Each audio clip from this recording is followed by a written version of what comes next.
Why the tennis world can't stop talking about Jannik Sinner.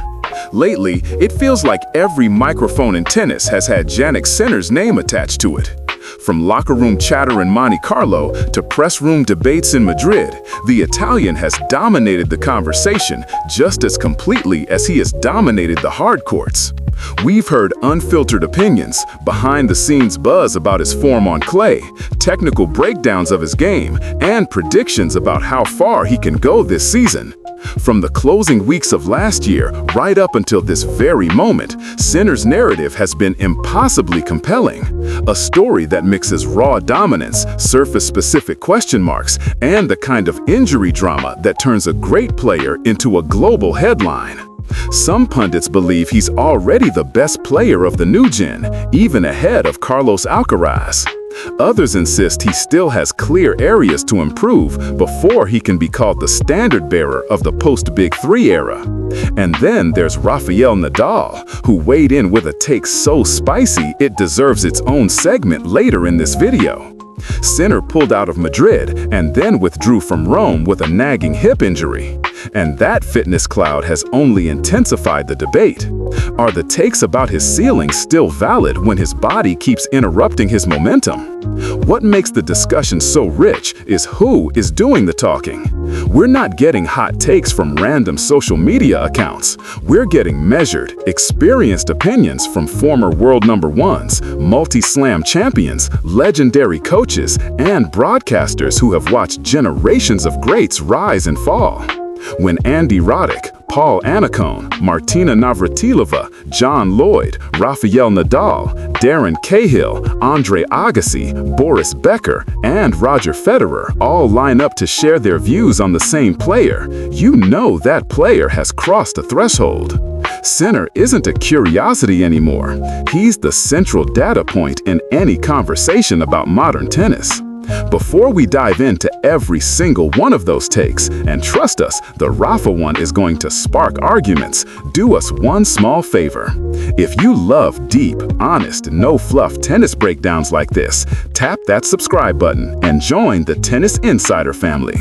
It costs you nothing, it helps us a ton, and it makes sure you never miss the next Sinner storm. Roddick's bold comparison. Sinner on hard courts equals prime Rafa on clay. Ahead of the clay court swing, former world number one Andy Roddick lit a match on his Served with Roddick podcast by comparing Sinner's dominance on hard courts to Rafael Nadal's prime dominance on clay. When you first hear that comparison, your instinct is to laugh. Sinner to prime Rafa on clay? That sounds like a take engineered for clicks. But Roddick is not a man who throws comparisons around carelessly, and once he pulled up the statistical receipts, the parallel started to look less ridiculous and more uncomfortable for anyone who wanted to dismiss it. Roddick's argument boiled down to win rate context, dominance margins, and the way Sinner is currently bullying the rest of the tour on his preferred surface. Prime Rafa on clay was a different species, a player who didn't just win, he discouraged opponents before the match started. Roddick suggested Sinner is now generating that same psychological weather on hard courts. Players step on the court already calculating how they're supposed to find a hole in his game, and they usually don't find one. The 16-0 unbeaten start to the season, the Australian Open, the back-to-back finals, these are not just trophies, they are proof of a tier of dominance reserved for very few names in the modern era.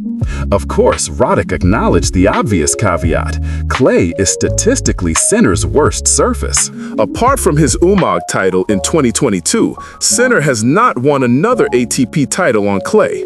So the comparison is not Sinner is prime Rafa on every surface. It's specifically about the way Sinner imposes himself when the conditions match his game. That's an important distinction, and it's where the take stops being clickbait and starts being a serious technical observation. Personally, even if Sinner doesn't win a major title on clay this season, it shouldn't shake anyone's belief in him. The only thing genuinely standing between Sinner and clay court success is his physical condition. The hip issue that took him out of Madrid and Rome is not a tennis problem, it's a body problem. With Roland Garros around the corner, his medical and fitness team is undoubtedly racing the clock. If they win that race, the Roddick comparison stops being controversial and starts becoming prophetic. If they don't, it just gets postponed. Paul Annacone, the man who saw Sinner coming 4 years ago. Long before Sinner became a Grand Slam champion and a fixture at the top of the rankings, Paul Annacone was already telling anyone who would listen that the Italian had something special. Annacone is not a casual voice. He reached the Wimbledon quarterfinal in 1984, was world number 12 in his prime, and won the Australian Open doubles title with Christo van Rensburg in 1985. After his playing days, he coached an absolutely ridiculous list of names: Pete Sampras, Roger Federer, Tim Henman, Stan Wawrinka, Sloane Stephens, and Taylor Fritz. When a coach with that resume tells you a young player has the wiring of a champion, you write it down. What surprised even Annacone was how quickly Sinner adapted to clay this season. Before now, the entire tennis ecosystem treated Sinner's clay capability as an open question. "Let's see how he plays on clay," was the official line repeated everywhere. Then Sinner showed up on the dirt, played intelligent, patient, physical tennis, and silenced the doubters faster than anyone expected. Annacone publicly admitted that the speed of that adaptation caught even him off guard, and he had been one of Sinner's biggest believers from the start. But the most interesting part of Annacone's analysis isn't about Sinner's forehand or his footwork. It's about Sinner's disposition. Annacone says that the Italian has not changed one bit in the 4 years he's known him. Same calm demeanor, same emotional baseline, same focus regardless of context. Win or lose, Sinner walks off the court looking the same. That kind of emotional consistency is rare. Most players ride waves. Sinner rides a flat line, and that flat line is set unusually high. This is the secret sauce that lets him produce his best tennis when the lights are brightest. We saw it again at the Australian Open final earlier this year. Even when he was nervous, frustrated, or under genuine pressure, his face barely moved. Is it learned behavior? Is it just personality? Whatever it is, it's now a reference point for the entire new general. Look at how Andrei Rublev's recent transformation in Madrid coincided with him finally finding emotional control. That's the Sinner blueprint. The next generation of stars is studying Sinner not just for his ball striking, but for his temperament, and that may be his most underrated weapon. Martina Navratilova. Sinner is the most consistent player of the year. When Martina Navratilova decides to talk about a player, the tennis world tends to listen. She spent 332 weeks at world number 1, won 18 singles Grand Slams, and has spent decades since her playing career as one of the sport's most fearless analysts. She's never been afraid of an unpopular opinion, which is exactly why her assessment of Jannik Sinner carries so much weight. A few weeks ago, she made it clear that, in her view, Sinner has been the single most consistent player on tour this year. And honestly, the numbers back her up so cleanly that there's almost nothing to argue with. Sinner is 28-2 on the season, started the year 16-0, and is the only player who has been able to operate at a near-flawless level for months at a time. His average performance level, not his peak, but his average, is higher than almost every other top player on tour. That kind of stat is rare because tennis is a sport built on variance. Players have hot weeks and cold weeks. Sinner is essentially refusing to have cold weeks. He arrives at every event with the same tactical clarity, the same physical preparation, and the same emotional baseline we discussed earlier. The interesting wrinkle to Martinez's take is the comparison to Carlos Alcaraz. When you talk about peak level, the absolute ceiling on a single match, the conversation between Sinner and Alcaraz becomes much harder to settle. Alcaraz has surface-specific peaks that border on supernatural, particularly on clay and grass. Sinner's peak is more mechanical, more relentless, and possibly more reproducible. So depending on the surface, on the day, on the form, the answer changes. That's exactly why everyone was so disappointed that Madrid did not deliver a Sinner-Alcaraz showdown. That match would have been box office nuclear. These two players have been trading blows for 2 or 3 seasons now. They've studied each other's games at close range. Their head-to-head is currently a perfectly poetic 4-4. Alcaraz was the man who finally ended Sinner's 16-0 unbeaten start at Indian Wells, and Carlitos has openly said that the only way to beat the current version of Sinner is to be at 100%. That tells you exactly how much respect the rivalry now commands. Martina watching this and calling Sinner the most consistent player on tour isn't a compliment, it's a verdict. John Lloyd's controversial call: Sinner's ceiling is higher than Alcaraz's. Former world number 21 and Chris Evert's ex-husband John Lloyd took the Sinner-Alcaraz debate one step further. Speaking on the Tennis Channel Inside In podcast, Lloyd argued that even at 100%, Carlos Alcaraz cannot beat Jannik Sinner at 100%. That is a massive statement to make about a player who has already won multiple Grand Slams, who is widely considered the most naturally gifted player of his generation, and who has the head-to-head split with Sinner sitting at a perfectly even 4-4. Lloyd was not careless about the claim. He laid out a logical structure underneath it. His core argument is that Sinner's ceiling is higher than Alcaraz's. That sounds shocking when you watch Alcaraz hit a between-the-legs winner or carve a drop shot the way only he can. Alcaraz's ceiling looks like magic. But Lloyd's point is that Sinner's ceiling is industrial. It is built on raw, flat power, depth control, return positioning, and an ability to dictate from anywhere on the court. Magic ceilings are higher in single moments. Industrial ceilings are higher across a full match. Lloyd is essentially saying that if both players play their best tennis for 3 or 5 hours, Sinner's version is more sustainable than Alcaraz's. To be fair, Lloyd also admitted that both players are in a class of their own. These two guys, I tell you, the other guys are going to have to really step up because they're going to run away with it. We always say he's on the big come-up, but I tell you, when those two are playing at their best, no one can get close, I don't think. That second part is the consensus across almost every analyst right now. The chasing pack, Zverev, Medvedev, Rublev, Fritz, Draper, has been told repeatedly that they need to find another gear. Whether or not you agree with Lloyd's specific ranking, the broader point is unavoidable.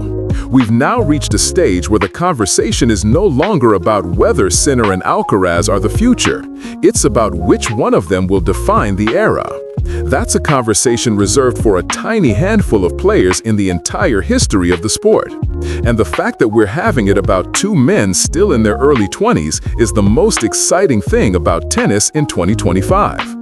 Rafa's blunt take: tennis hasn't really changed that much. If you wanted the spiciest take of the entire clay court swing, Rafa Nadal handed it over at the Madrid Open press conference. Asked about the current generation of tennis players, Rafa acknowledged that Sinner and Alcaraz have been brilliant, but then he calmly dropped a verdict that has been making the rounds across every tennis platform since. In his view, tennis has not actually moved into the next generation just yet. The reason is simple and very Rafa. Novak Djokovic is still right there. Rafa's exact words: "Of course, they are amazing players, but at the same time, if we put in perspective that Novak Djokovic won 3 or 4 Grand Slams and played the final of another one, I mean, he's from my generation." He then went on to explain that a player from his own generation with similar tools and similar mentality is still producing similar levels of success after all these years. So in his framing, the generational handover hasn't really happened. It's just the existing king sharing the stage temporarily. That is a very Rafa statement, and it tells you everything about how the big three still see themselves. Honestly, in the grand scheme of things, Rafa has a point. Sinner is pure box office money, no doubt about it. Alcaraz is generational talent in a bottle. But during the Big Three's prime, we also had Wawrinka, Murray, Del Potro, even Nishikori at his peak. Players who reached finals, won slams, and gave the Big Three genuine fights. The bar for the new generation has taken over isn't just winning slams. It's winning them consistently across surfaces while the previous generation has visibly faded. That hasn't happened yet because Djokovic refuses to fade. For Sinner and Alcaraz to be properly enshrined as the GOATs of the new gen, they need to keep producing this exact level for several more years. One brilliant season is not a handover. 2 brilliant seasons is a trend. 5 brilliant seasons is an era. We're still inside the first 1 or 2, and Djokovic is still sitting on top of the mountain, refusing to move. So when Rafa says nothing has really changed, he's not being dismissive of Sinner and Alcaraz. He's reminding everyone that the throne is still occupied, and the new kings haven't actually been crowned. The numbers game. Djokovic's 426 weeks and Sinner's ELO problem. Let's zoom out from the takes and look at the cold numbers, because the numbers tell a fascinating story about Sinner's exact place in the current pecking order. Novak Djokovic is now mathematically guaranteed to celebrate his 37th birthday as world number 1. It is now impossible for him to lose the top spot before May 27th. That pushes him to a staggering 426 weeks at world number 1. A record so absurd that even seasoned tennis writers have to stop and reread it. Somebody pinch us. He might genuinely reach 450 weeks before this story is over. Even more wild, even if Sinner overtakes Djokovic on May 27th, Novak will still be the top seed at Roland Garros because of how the seeding cycle lines up. Let that sink in. Novak Djokovic continues to balance his schedule, skip tournaments, manage his body, and pick his moments, and the chasing pack still has not been able to surgically remove him from the throne. That is a unique kind of dominance. Sinner can be as good as anyone has ever seen, but until the numbers actually flip, the hierarchy is what the hierarchy is. Now here's where it gets interesting. The ELO system, which weighs quality of opponents and recent form more heavily than the official ATP point system, currently has Sinner at the number 5 spot. Number 5. That feels low for a player who just went 16-0 to start the year, won the Australian Open, and is the most feared name on hard courts. Look at the names sitting ahead of him in the ELO model, and you'll see that recency and surface bias are absolutely doing some work in those rankings. ELO is fascinating, but it's not gospel. So, how should we actually rate Sinner heading into Roland Garros? Honestly, with the hip injury keeping him out of Madrid and Rome, it's a tough call. Personally, Novak still feels like the favorite at the French because he's well-rested, plays his best tennis at slams, and has been here 1,000 times. Sinner and Alcaraz are both managing fitness issues at the moment, which is never a great combination heading into a 2-week clay court grind. But after the wild semifinal lineup we got in Madrid, predictions are dangerous. Tennis just taught us that lesson. Never say never. Inside the Sinner camp, what Darren Cahill actually thinks. If anyone in the world knows the real Jannik Sinner, it's Darren Cahill. The former Australian player and current Sinner coach has spent more time than anyone analyzing what makes the Italian tick. And every time Cahill has spoken publicly, the same themes keep reappearing. Authenticity, hunger, room for growth, and a quiet ferocity that the nickname the Fox doesn't fully capture. According to Cahill, there is zero difference between the person Sinner is on the court and the person he is off it. No mask, no performance, no separate identity. What you see is what you get, all the way down. Cahill has also addressed the question of how hungry Sinner really is to be the best player in the world. The answer is unambiguous. Very. Cahill has openly said that despite the calm exterior and the polite interviews, Sinner is a competitor of the highest order. Everyone calls him the Fox, but Cahill insists that Sinner is just as deadly as a tiger when the moment demands it. That metaphor matters. A fox is clever and calculating. A tiger is final. Sinner is both. He sets traps and then closes them with violence. That combination is exactly what the very best players in history have shared. What's most fascinating is that Cahill, who spends every day with the world's best player, still sees significant room for improvement. We've been working on improving his serve, improving his transition game, his slice backhand to use it as a change-up shot, direction on his forehand, and return of service. But credit where it's due, he's playing terrific tennis at the moment. Read that quote again. The current best player on hard courts has multiple meaningful upgrades still in development. That should terrify the rest of the tour. Cahill also worked with Andre Agassi during a critical chapter of Agassi's career and has frequently said that Sinner's generation is privileged to have inherited the work ethic that the Big Three modeled deep into their 30s. That cultural inheritance, the idea that you keep evolving even at the top, is now wired into Sinner's daily process. Agassi himself has admitted to having a soft spot for Sinner's ball striking, and honestly, who could blame him? When the legends start adopting you as their favorite player to watch, you've officially made it into the inner circle of the sport. Becker, Federer, and the legends who see themselves in Sinner. Boris Becker, former world #1, six-time Grand Slam champion, and one of the most outspoken voices in modern tennis, has openly said that watching Sinner is like watching a younger version of himself. Speaking from Madrid during a press conference at the 25th Laureus World Sports Awards, Becker said, "I love Sinner. In him, I see my younger self. I love his mental attitude, whether he loses or wins." That comparison is enormous. Becker was a teenage Wimbledon champion with a fearless, high-risk style and an unshakable competitive mentality. To project that onto Sinner is to put him in extremely rare company. Becker also broke down the contrast between Sinner and Alcaraz beautifully. He could not be more different from Alcaraz in how they play, but both have an incredible instinct to fight to the last and to engage the audience. I think Alcaraz is more spectacular, is a great hitter, perhaps is more charming, and manages to reach the audience more. But Jannik usually wins the last point with his attitude and his way of being on the court.